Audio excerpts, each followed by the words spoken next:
just to set the scene for everybody who doesn't know what we're talking about. Lo was saying the vibe around Hayward is odd, and he can't quite place it, but that's what he compared it to Horford, which is he might be sniffing around, looking at his market right now and wondering if why wouldn't he be? when free agency comes, well, he's thinking, is the money out there that I don't know is going to be out there or not? Everyone's assuming the 35, 36 million is the most he's going to get. And there's a vibe that he might be seeing it. Maybe I can lock something up right now. So, Bobby, go ahead. But yeah, I just wanted to provide background context for people. This links into some of the league stuff that we read about before we got on here too. The fact that a lot of the players this year aren't going to get their number salary. So Hayward, if he opted in, was going to be getting 34 million. He could lose as much as 30% of that, and maybe more with the numbers that we saw today. So it's in his interest financially to try to find some long-term guaranteed money beyond this year. So I think it's no mistake that there's a lot of noise around him right now, because there is a team in the Atlanta Hawks that I think is more intriguing for him than I think we gave credit to previously. They're not good, but they have 44 million in cap space. There's not a lot of players out there that they can kick that cap space back to future years with one-year deals. And honestly, you look at this free agent market, Hayward's the best player, and it's not even close. Van Vliet maybe, but I'm with you. He's up there.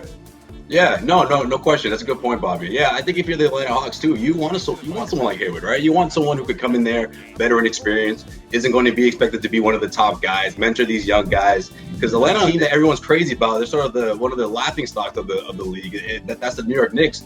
No question, the New York Knicks are going to do their best to go out and get someone like Fred VanVleet. But if they strike out, what's wrong with someone like Gordon Hayward, especially someone like Gordon Hayward who could essentially go there and say, I don't know, I don't want to call it the Marcus Morris route, because I think he'd have to stay there for more than 1 year, but maybe he could sort of add some, value to his name moving forward after a year or two. You go to New York, you got young talent, another similar situation. I mean, I don't know if they're quite far along compared to New York, and compared to Atlanta and Trae Young, but they do got to have a couple pieces in there. Robinson's a big man.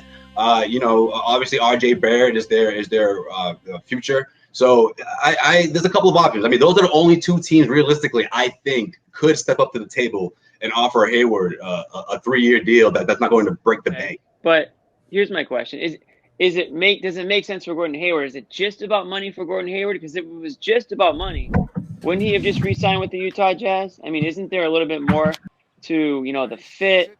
The comfortability, he's got a big family now, 4 kids and a wife, and I know that family's huge for him.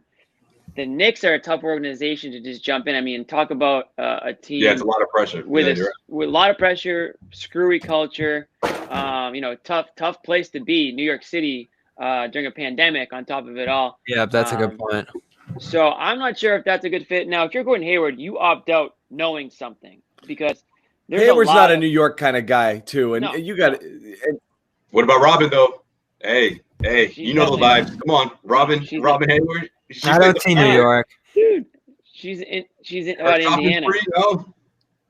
So the thing: if you're Gordon Hayward, there's a lot of, and if you're the Boston Celtics, there's a lot of other variables at play here. I mean, the article that just came out from Woj and Lowe was talking about the reported income from the NBA and the loss that they took, how that could potentially affect the salary cap or not affect it if they're going to find ways to keep it constant. Hayward, if you're the Boston Celtics, how does that affect your negotiations and what you're willing to pay down the road when you're not, or if you're Gordon Hayward, what you're willing to risk down the road if you're not sure where this cap is heading in the next couple of years? Because if they play a season without fans again, they're going to lose a ton of money. I mean, that just based on the numbers we saw today.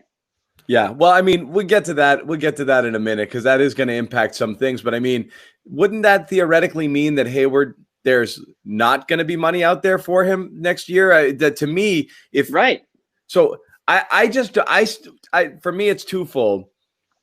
I don't see it mainly because he needs to show something. He's still a risk out there. I just don't see that. Yeah, like Bobby, you say he's the best player out there. Maybe, he hasn't put together a complete season in 4 years.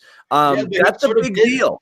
Before the shutdown, it's easy to forget that if you're watching the Celtics, but if you're looking at things from a different perspective, like a thirsty team like the Knicks or the Hawks, you're like, wait a minute, this guy could really help us out. You really think He returned also. That's an encouraging sign. Do you think Gordon Hayward puts one of these teams over the top? Like, to me, I don't see it at all. I think he's closer than a lot of guys out there. Hayward's a guy you spend. If you're another team, Hayward to me is a guy. If you're another team, you spend way more money than the value you're getting in order to bring him over. He's the type of guy that you're like, oh, we got somebody, and then fans are going to be like, we're paying this guy what? Like, I just don't. He's not that guy. He's not that guy. And he could move